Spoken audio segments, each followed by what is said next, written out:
Virgin Mother, to whom God's love commits me here.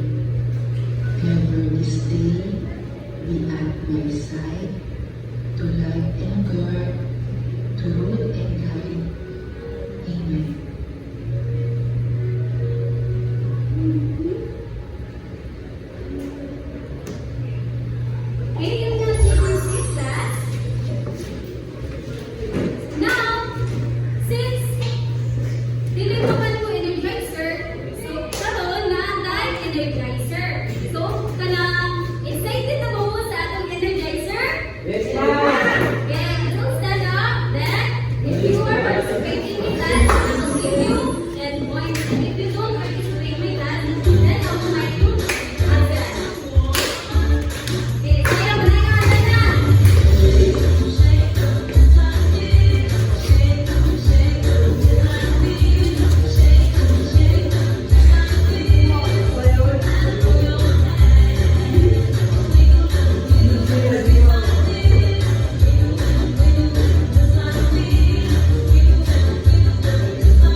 eating vegetables and fruits.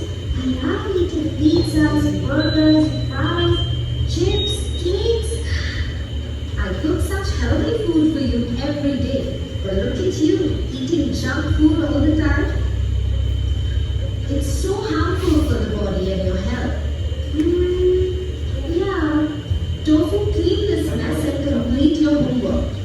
I will, Tia. Don't worry.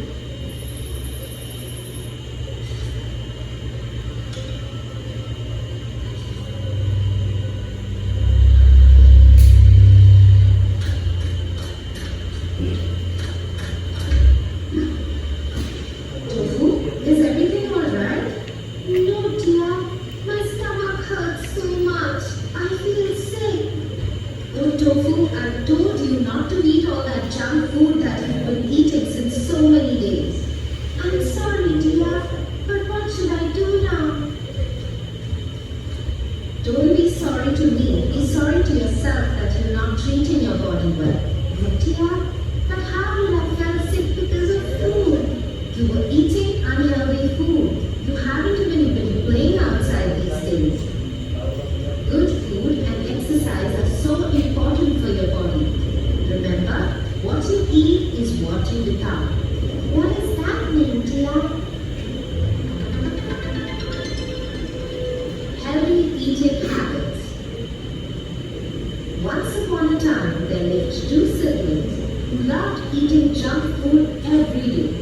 They would use the healthy meals that their mother cooked for them. Oh dear, do you know that unhealthy food can affect your health? Joe, you will not be able to play football so well. And Jack, you will not be able to become a good runner if you keep eating all of this junk food. But Mom, this tastes so good. I cannot eat these fruits and vegetables all the time. I will eat healthy food. I want to become a great runner. Yes, Jack. Eat healthy and you will see the difference. Joe, you too.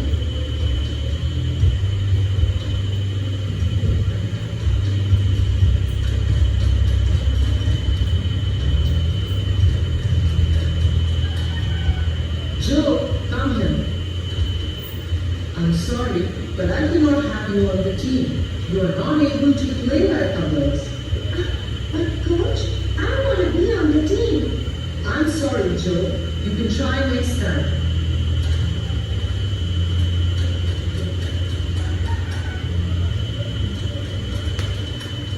Jack, you have become so good at running. I'm sure you will take away all the medals this time. Thank you, coach. Tia, I will eat healthy food from today. I want to be like Jack. Yes, Tofu. Eat healthy food and exercise and you will see the difference in your health.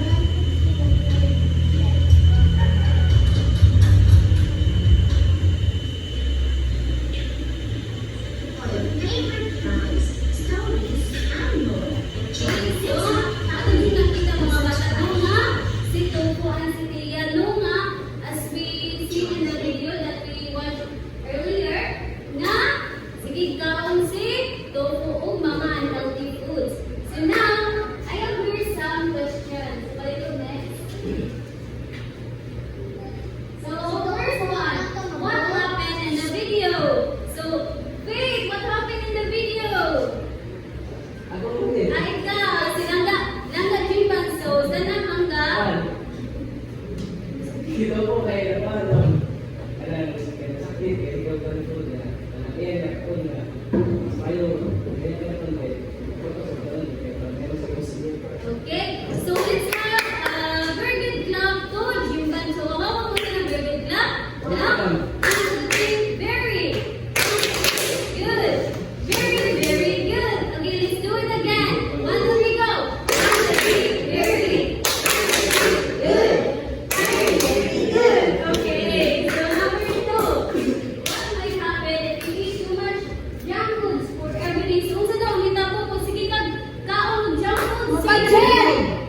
yung lawas. Okay, linsog daw ang lawas. Okay, ako tigaan o Virgin Club si Jimbal. Very good. Very, very good. Okay, so now, kinaminang magita. So now, kinaminang magita. What did kanang man ang atong kuan, ang atong lesson for today? It's about no, it's about sentence. No, it's about cause and effect. Okay. So before we will proceed to our topic for today, let's have first our learning outcomes. So first one is define cause and effect. So second one is identify the cause and effect in a sentence or a short story. Third one is construct your own cause and effect sentences. So let's proceed to our main topic, which is the cause and effect. So unsa di ang cause? So atong basahon tanan mga bata. So what is cause?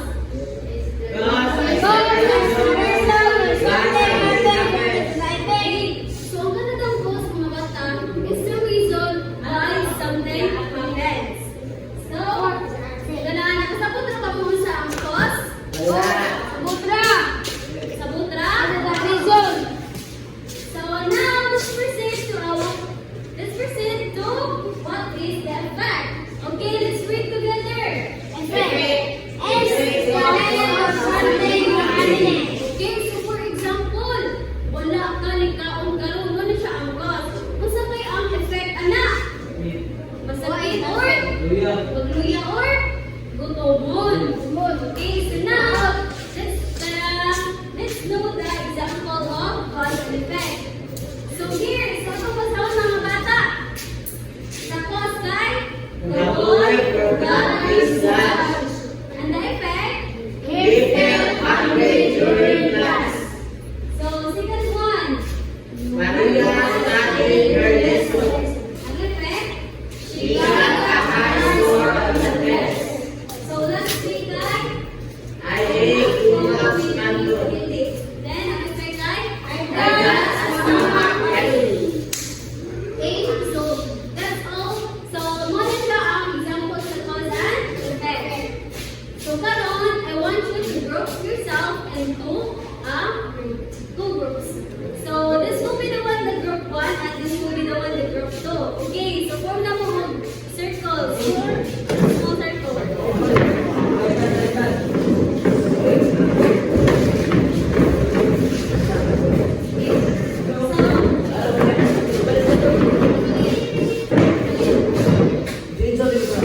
So karon, ang direction na tingay, each group will say a scenario and a cause. Other group are students who have different words. Your task is to walk around and find the correct effect that matches your scenario and cause. So when you find it, stay together and present your complete cause and effect to the class. So I have here the one with card. So nandun siya yung scenario. So this will be the one the group 1 and this will be the one the group 2. So karon kay matag sa ninyo usa man na. Matag ko ninyo ganang sa cause. Then kamo kay nasa mo ano siya yung cause.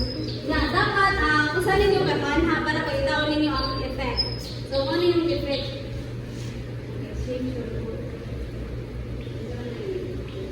So, I will give you 10 minutes to do the task. Ipagitaan niyo ang inyong kapuan. Ang gawan siya na. Okay. One.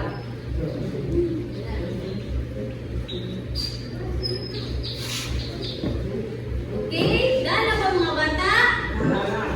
Okay. So, dapat na yung present diri sa tawangan. Dapat basaw naman ninyo. Basaw dira. Sige. Ito naman.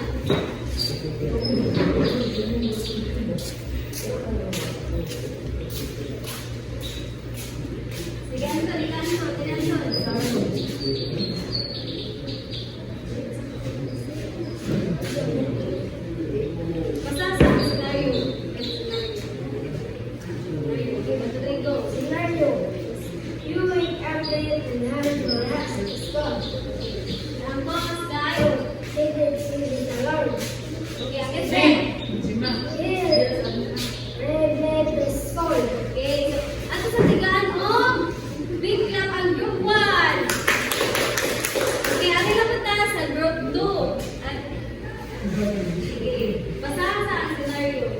You are walking home and a sudden start to rain. Ang enclosed at one. She didn't bring an umbrella. Ang fake at one. She got rain. Okay, so nakasabot yun sa atong topic mga bata. Yes. Okay, ano na tigano? Big clap for the group 2. Okay, na kanangyaran siya yung mga bangko kay naaday sa mater. Okay.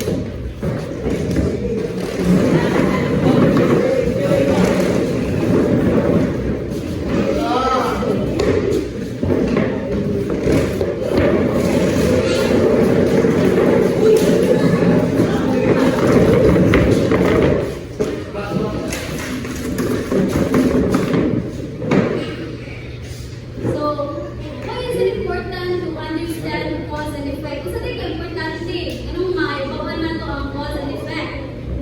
So, let's do this. So, let's read together mga bata.